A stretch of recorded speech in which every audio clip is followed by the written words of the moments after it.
Hi, everyone. Welcome back to the Change Your Mind podcast, where we explore personal development, spirituality, and science. I'm your host, Chris Ashley, and I'm excited for my guest today. We are going to talk all about how to live healthier, banish bloat, heal IBS, any other kind of stomach issues you're having. And who knows where else the conversation is going to go, as always. First, a couple quick announcements though. Head over to the links in the show notes. You're going to find a lot there. You'll find links to sponsor the podcast, to connect with me on social media, to connect with my amazing guest. You'll find links to my other projects. I have 2 television shows besides this podcast. And you'll find a link to my book, Change Your Mind to Change Your Reality. It was endorsed by 3 people from The Secret: Michael Beckwith, Bob Doyle, Marcy Shimoff. It was endorsed by John Gray, who of course wrote Men Are From Mars, Women Are From Venus, and many other people. And as always, this show is part of the Los Angeles Tribune Podcast Network. We are doing amazing things in personal development. We have live shows pretty much every month with incredible headliners. I was just on stage with Joseph McClendon, Jim Quick, Sharon Lechter, Les Brown, Dr. Joe Vitale, John Osseroff. So come be a part of what we're doing. All the podcasts are amazing. The events are incredible. The community is amazing. All right. What if the one thing keeping you stuck is the way you think? Welcome to Change Your Mind with Chris Ashley, the podcast where science meets spirituality and mindset becomes your most powerful tool for transformation. I'm Chris Ashley, author of Change Your Mind to Change Your Reality, trainer, speaker, and lifelong seeker. For years, I battled trauma, depression, anger, chronic illness, low self-worth, and the weight of old stories. Until I discovered how to rewire my mind, reconnect with my divine nature, and consciously create a new reality from the inside out. This show is here to help you do the same.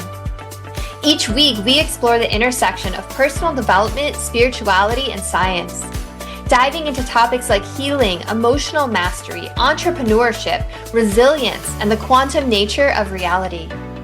You'll hear powerful stories, gain practical tools, and real conversations that will help you change your perspective, get unshakable confidence, and live the vision your soul has always known is possible. Whether you're navigating a major life shift, building your dream business, or seeking deep healing and alignment, you're in the right place. So if you're ready to break through, take back your power, and create a life on your terms, this is your moment. Let's break free from the patterns that hold us back, awaken to who we truly are, and rise. Your transformation starts now.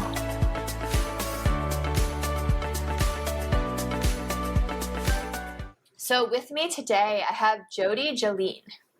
Jodi is a health expert known for helping people age healthier, banish bloat and IBS for good, and reclaim their health permanently. Jodi suffered for years with chronic health issues that no doctor could ever fix, and a belly so bloated she always looked 9 months pregnant. Through discovering her own methodology, she went from looking very pregnant to a flat stomach, aka she lost the weight, and tapped into the secrets of getting healthier as you age. Jodi figured out how to master her own health, and now she teaches others to do the same. So welcome, Jodi. I'm happy you're here. Thank you for having me, Chris. It's so good to see you again. Yeah, and I was on one of your amazing summits that you put on, and it was so much fun. So I'm glad we're here reconnecting again. All right, so I always start my episodes off the same way, and that's by asking my guests what is their origin story. And I know we got a little bit of it in the bio, but I'd love to hear the long version. Sure, yeah, it's quite the long version. So yeah, I found myself years ago, like starting to get bloated off and on, and thought, well, you pass it off as food. This is what we do. We think like it's food related, or there's something wrong with our bodies. And so what happened to me is I tried to do what I knew to do to help it, but that didn't work. It was bloated permanently. For 19 years, I looked 9 months pregnant. So it's a long time. It's a long time. Yeah. And it wasn't just that I looked pregnant, which is bad enough, right? Because I had to wear baggy clothes. I'm hiding my body. But I was so ill. Like I had pain There were times when I couldn't even stand up straight. I had so much pain. I couldn't breathe a lot of times, like take a full breath, because there was no room. There was just no room for air. There was so many other things going on in there. And I spent hours and hours and hours a day in the bathroom. It was so bad. So it was the chronic pain. Sometimes I'd be curled up in a fetal position, and I know health. So I'm like, what is going on? I know this stuff. I've studied health since I was literally 22. Health and self-development were my passions, and so I could not figure it out. And it wasn't until years later that I did some things, which we'll talk about, that all of a sudden I got a flat stomach.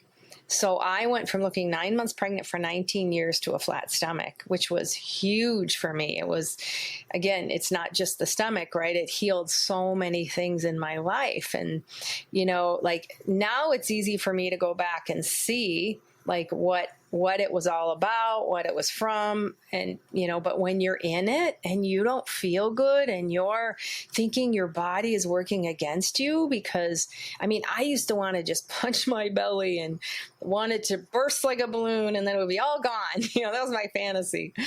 And this is what happens. Like I said, we think our body's working against us.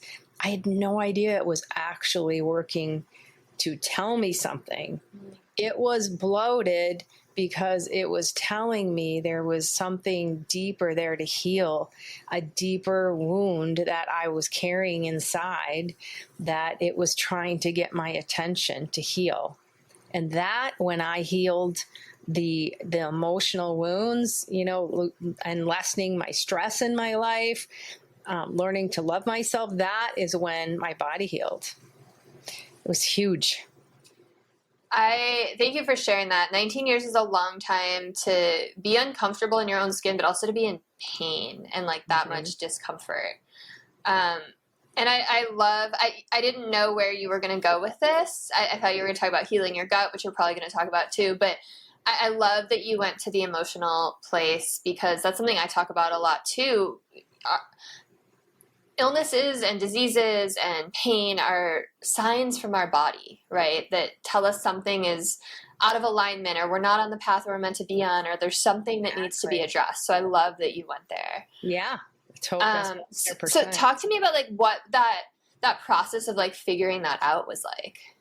Well, I was actually, what happened to me was so when it happened, I was just about to get married when it started to be off and on. So I knew it wasn't right for me, but I got married. So there's not following the path, right? And so, but after I got a divorce, I ended up in a relationship with a very abusive narcissist. And it was like that situation, that experience literally brought me to my knees. Like, it was so bad. Like, I had to hit rock bottom before I said, never again will I let a man abuse me. Because I grew up with a lot of trauma and abuse. So this is what your resonance is, right? So you attract more of it until you heal it at a deeper level, which the resonance, right? And so I had to be brought to my knees, say never again. And I was actually working on healing the deeper. And let me tell you, I had done self-development work all my life. So this is not new to me, but it was deeper that I went into my wounding from my childhood. So I would never have another narcissist or anyone to abuse me in my life again. And so that deeper healing, for that reason, I was shocked that my stomach got flat. I never was working on my gut. I never was expecting it. But it was my big light bulb moment when I said, oh my God, it was emotional.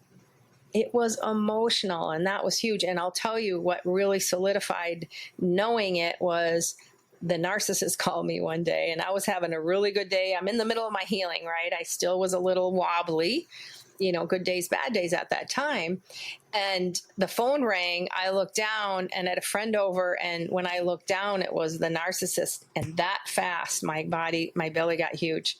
And I looked at her and I'm pointing. I'm like, look. Whoa. Yeah. And I was like, yep, there it is, right? Boom, immediately in the body. Yeah. Wow, that's wild. Yep. That's super wild. So how did you do this deeper healing? Like, what methodologies did you use? Well, I started like going within myself, and I had to ask myself, okay, because we can blame, right? Oh, he was abusive, that asshole, blah, blah, blah. Right, okay, yeah, right. But I had to own it.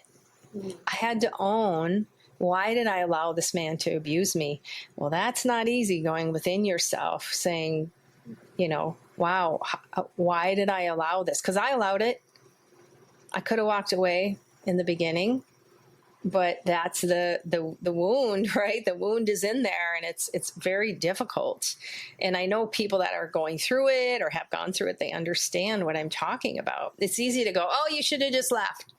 Well, it's not that easy. It's just not that easy when you almost feel like, you're not enough, all the stuff that happens, your worth and your value and all that gets hammered out of you when you're little. So from stuff that's happened. So going within and owning that was huge for me. Because I had to admit, I thought I was a piece of shit, right? I mean, really deep down, that's what's going on. Because if I didn't, I wouldn't be with that man. You thought you deserved it, right? Yeah. In a sick, insidious way inside, right? The subconscious, because you're not consciously, you don't want that, of course, right? But it's a subconscious that's running you. So it's the subconscious that's got that familiarity, and it's like this is what so to speak. It's what abuse is what especially if you had a lot of trauma. So, and then I had to learn to love myself, which I thought, oh, I love myself, right? But then once I heard somebody say, I deeply love myself, and I was like, what does that even mean? It was like, it felt so foreign to me. Now I can say I deeply love myself, And then I had to get reconnected to my body, because when you go through trauma, and we've all had some kind of trauma in our life. Nobody goes through this life unscathed. They just don't. And it could be, little traumas or big traumas. But when you go through heavier stuff, you disconnect from yourself. And also this world, we're programmed to be disconnected from ourselves. Like, it is insidious in this world. Like, we're taught to push and strive and do, and that just doesn't work in the long run. And so that causes a lot of stress. And we know stress goes in the body too. So you've got to lower your stress. That is not doing you any good at all. And that's a process. It's a step-by-step process to do that, because, man, that'll take you down faster than anything too. So all of these pieces, and slowing down too. And I remember my friends like, you need to slow down. Like, you're busy, you're doing stuff all the time, you're not sleeping, you're going to kill yourself. And when she said, you got to slow down, I said, are you nuts? Are you crazy? I literally thought she was crazy. I mean, not literally, but it's like in my mind, I'm like, I'm a single mom. I have to pay the rent. You have all these reasons that you can't slow down because it's scary, And so the thought of it was like insane to me, because I'd never get anything done, because we're taught to be productive. We find our worth through productivity. And I had to make ends meet. So here I am, like, doing all this and not realizing the damage I was doing inside, but yet something inside of me knew that I need to slow down. And so then I learned how to slow down, which is not easy. You think, okay, slow down. Like, we get these things logically, but there's a complete difference of energy when it's logically or in embodiment, like knowing it here. Yeah. Okay. Yeah. Got that. Yep. Know that. Okay. But that's not where the shift will happen, because it's an embodiment piece. You know what I'm talking about. I know you. Yeah, and it's like getting down to your subconscious, like you were saying before, right? We can consciously think something, but to really change, like it has to go through those deeper layers. So you're making me think of a friend of mine, and I don't want to share too many details, but she just got out of a narcissistic relationship not long ago, and she's a single mother, and she's been having like crazy neurological issues, like she has like tremors and these weird like almost seizures, and like she'll start stuttering and like just like really scary, and the doctors like are like, oh, it's just like lower your stress, like, and all this stuff, because she like didn't test positive for MS or any of these things. So your story is like so parallel to hers. Oh, Siri just went off. That was weird. Maybe I said story and if I said Siri. But your story is like making me think of hers. So like you mentioned it's really hard to slow down. Like, how does someone slow down or lower their stress when they're in that situation, like you said, where it's like money's tight, you're a single mom, you've got to pay the bills, you're responsible for this other person? Like, what are the steps you take? Yeah. And I will answer that in a second. I want to go back to your friend for a second. Yeah. So when I talk about how we hold this in our body and it causes digestive issues, IBS, it also causes other chronic health issues. It's all the same, right? I mean, it's different symptoms, but it's all the same where you're holding that in your body. So for her, yeah, those wounds are in there, and she can heal that. Like, yeah, through doing what I'm talking about.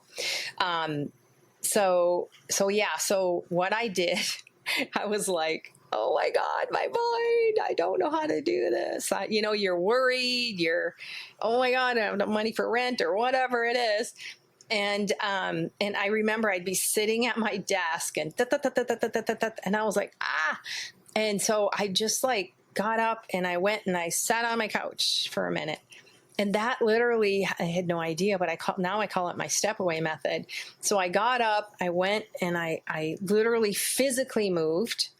So if you physically remove yourself from the space you're in, like, I don't care if you're in the kitchen cooking and your mind's going, you walk out of the kitchen then and you go in the living room or the bathroom or your bedroom or something, you physically remove yourself from that space, right? Movement, visceral.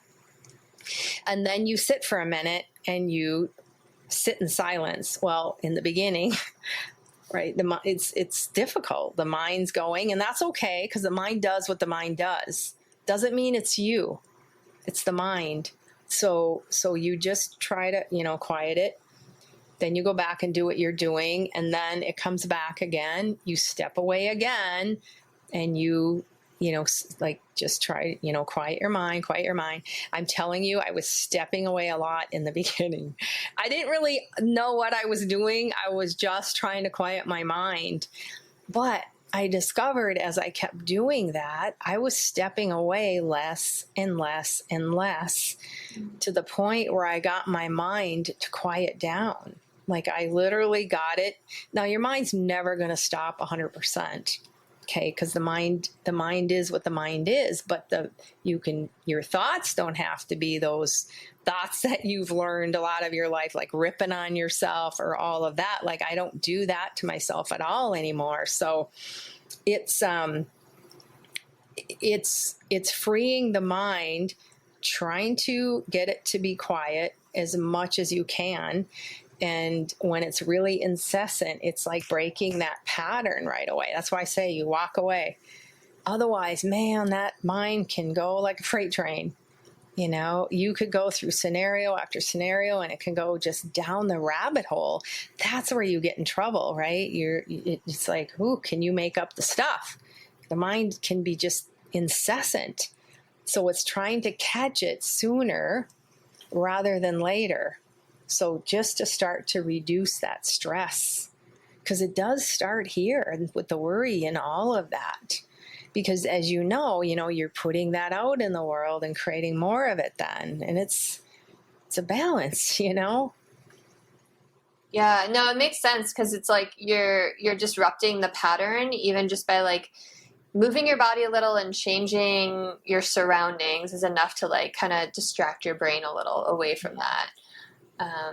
Yeah, and I love that because that's like a very simple, easy thing that you can start with.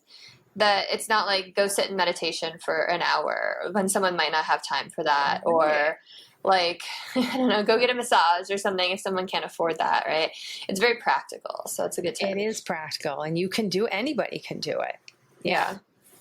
Yep, everybody has a minute. Yeah. So are there any other good stress lowering techniques that you use now that you're in like a little more of a stable position? Being present as much as you can. Mm-hmm. So if your mind is ruminating and, you know, maybe you've done like the step away, you've got pretty good control over your mind. And if you don't too, either way. But whether your mind is going or not, it's a good idea to get present. But if you all of a sudden think of some thought like, maybe I did not think this, but what if I had, like, oh my God, what if this interview doesn't go well or whatever, right? Then I would come back to my like present moment, right? And just so you come back in within yourself. And the best way to do that is use one of your senses. So I'm like, okay, quiet. I hear my fan going right next to me here. I hear the highway, like you just listen to sound. So then you're not in your mind, you're actually focused on something else. You're back in the present moment. That's another way to get the mind to start getting out of the incessantness of the what ifs scenarios. Because it's crazy, but it's so easy to go down that. And it takes a lot of effort to go the other way. I don't know why that is, but it's just how our minds work. I think it's because we're wired for survival, right?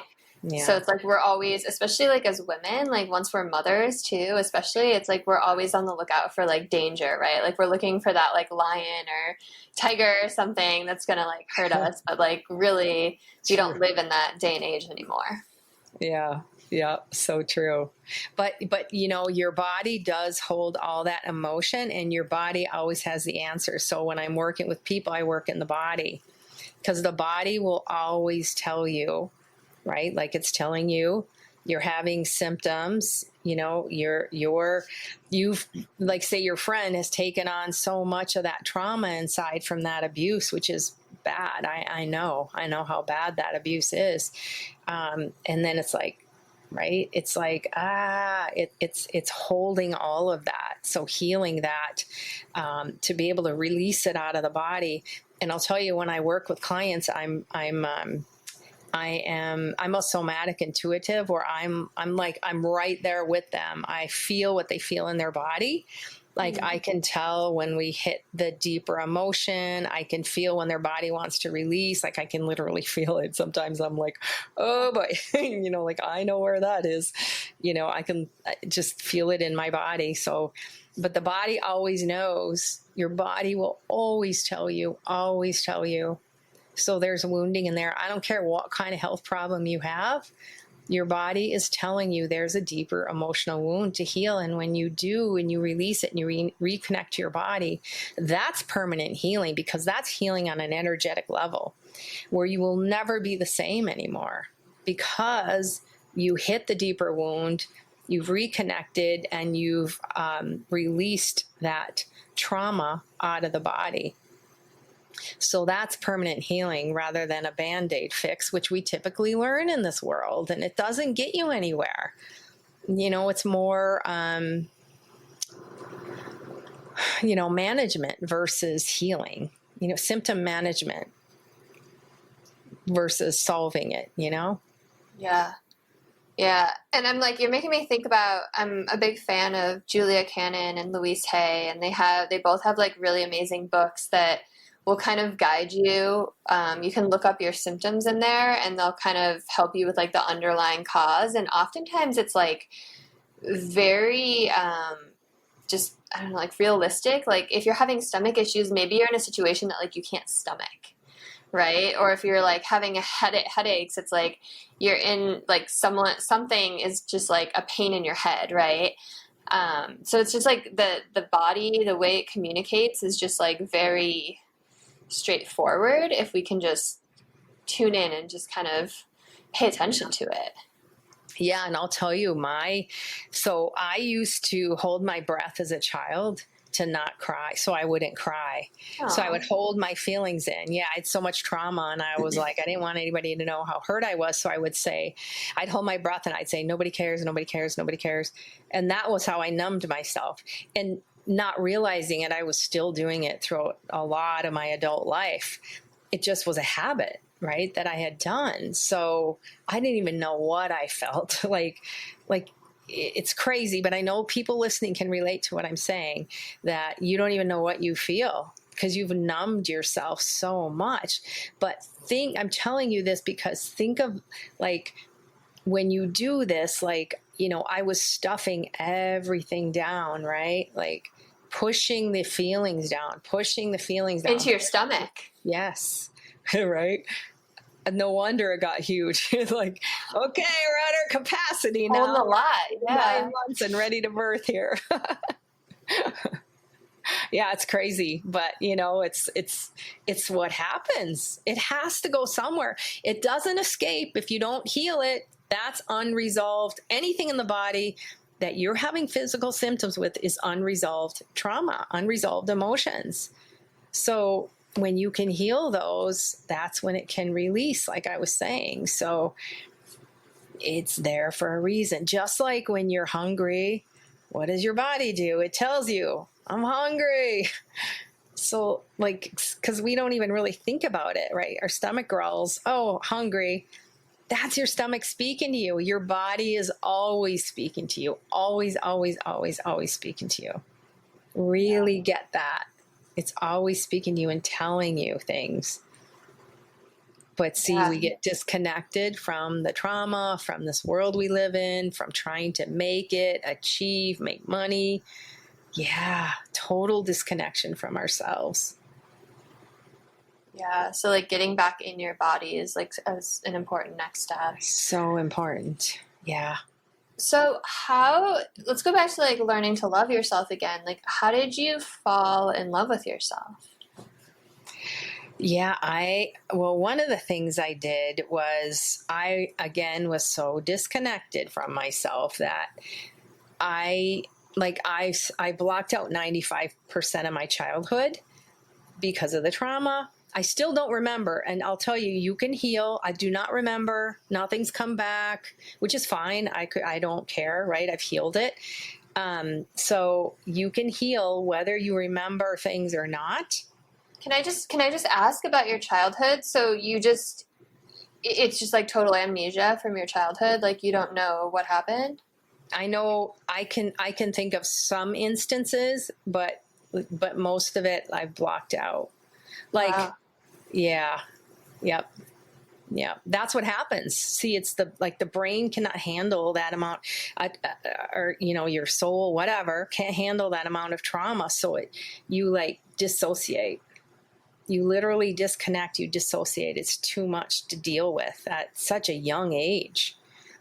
And so, right. So that's how that amnesia happens.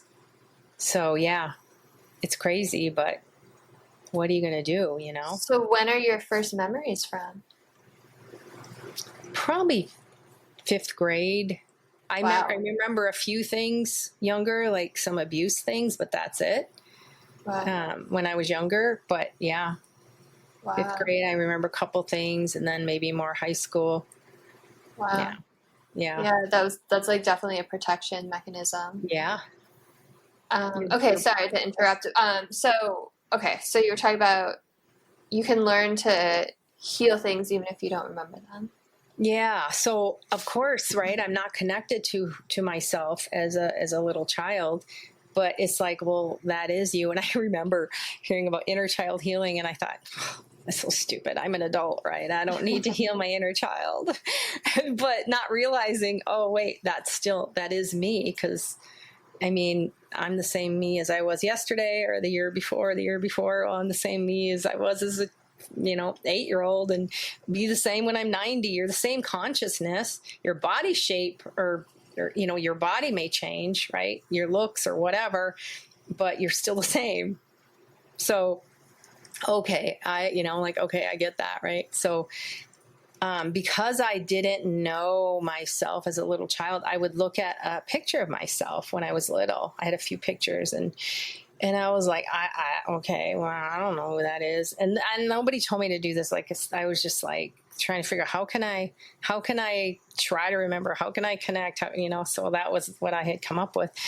And so I would look at myself and I would just try to imagine myself and feel myself. And I just keep doing that over and over and over again until I started like feeling something and connecting. It's a process. Okay. It's not like, oh, there I am. Good.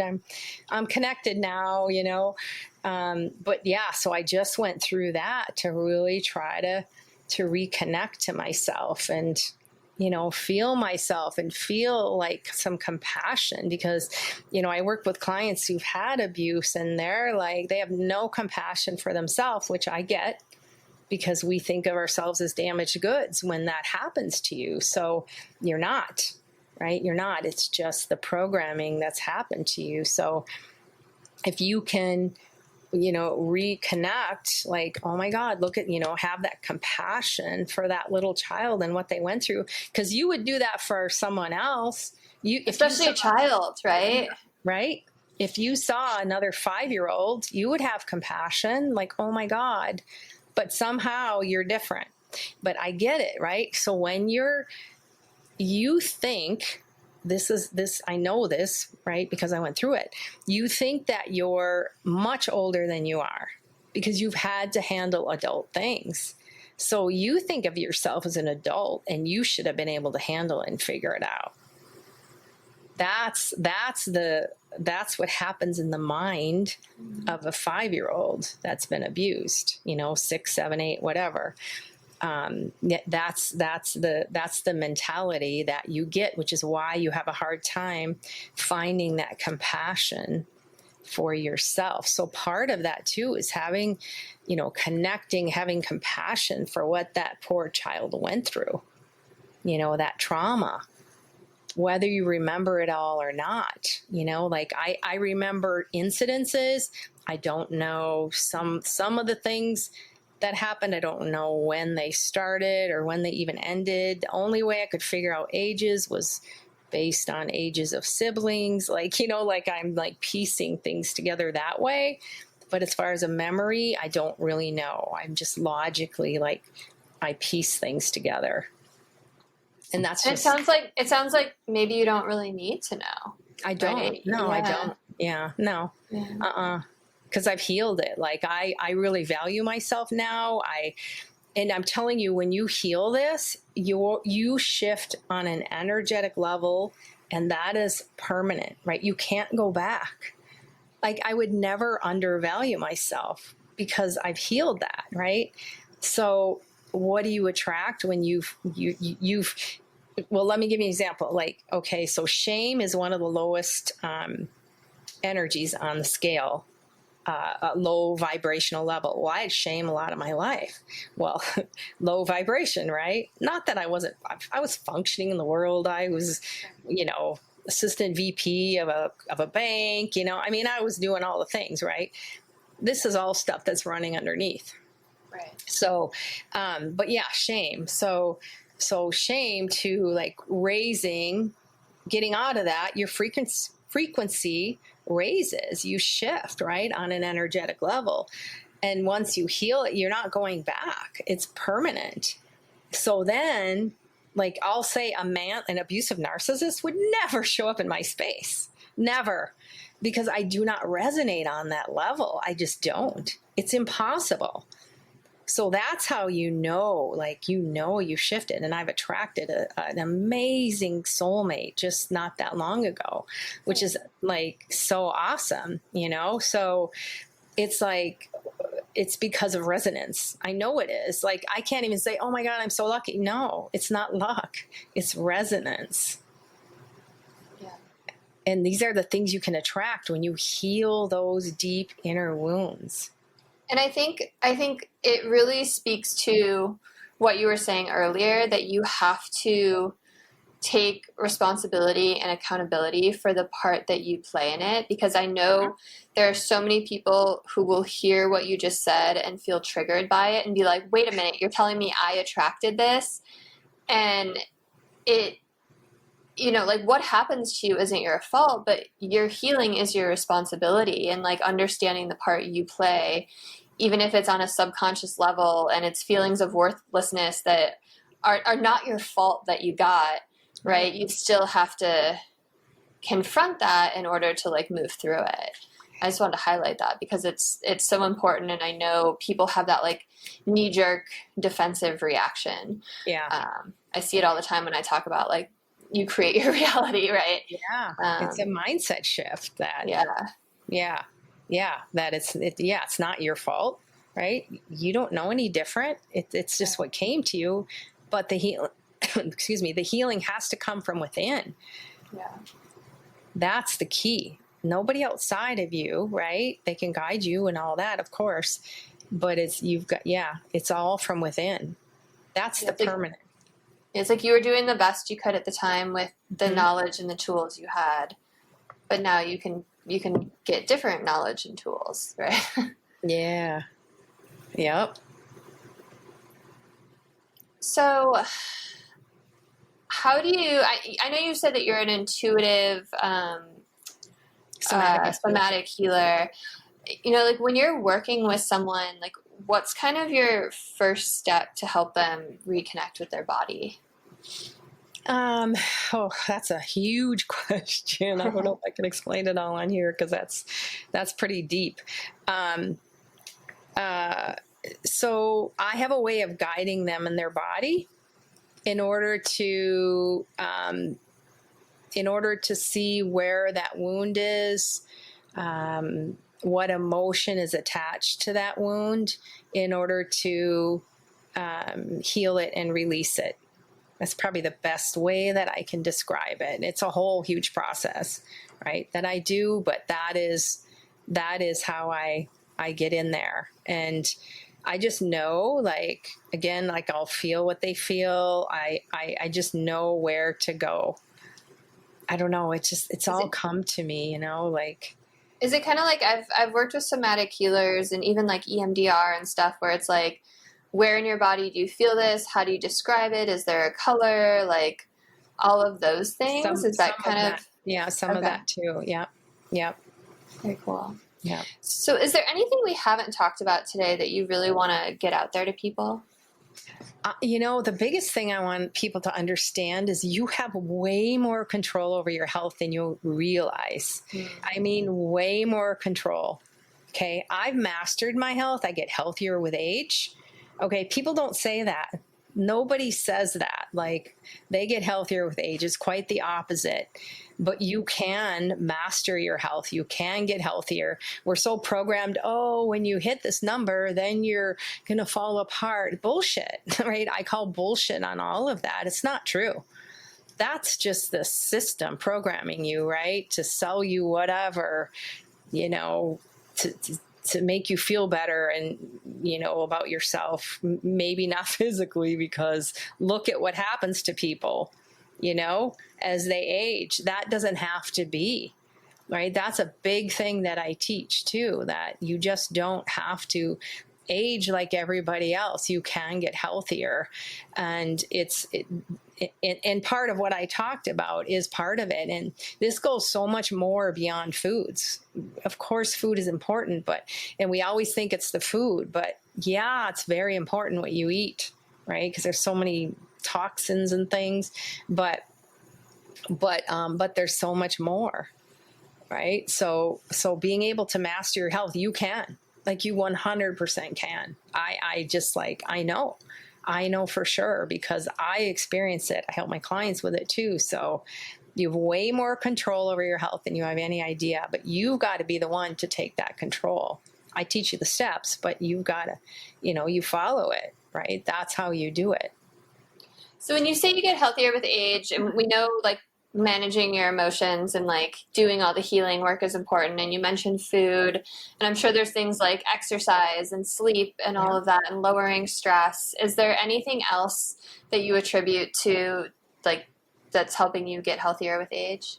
Yeah. I mean, even what you put on your skin, supplements, all of that plays a role. Like even what you clean your house with, right? You're breathing in all these chemicals. What do you think that's doing in your body? You think it's just escaping somewhere? No. Yeah, all of that matters. Like all the little things. I have a sheet of all the things that I do that this is how I don't age, like, yeah. I have a whole, like, not sheet, but all the steps, I guess I should say. But yeah, all of it matters. All of those things contribute in slowing aging.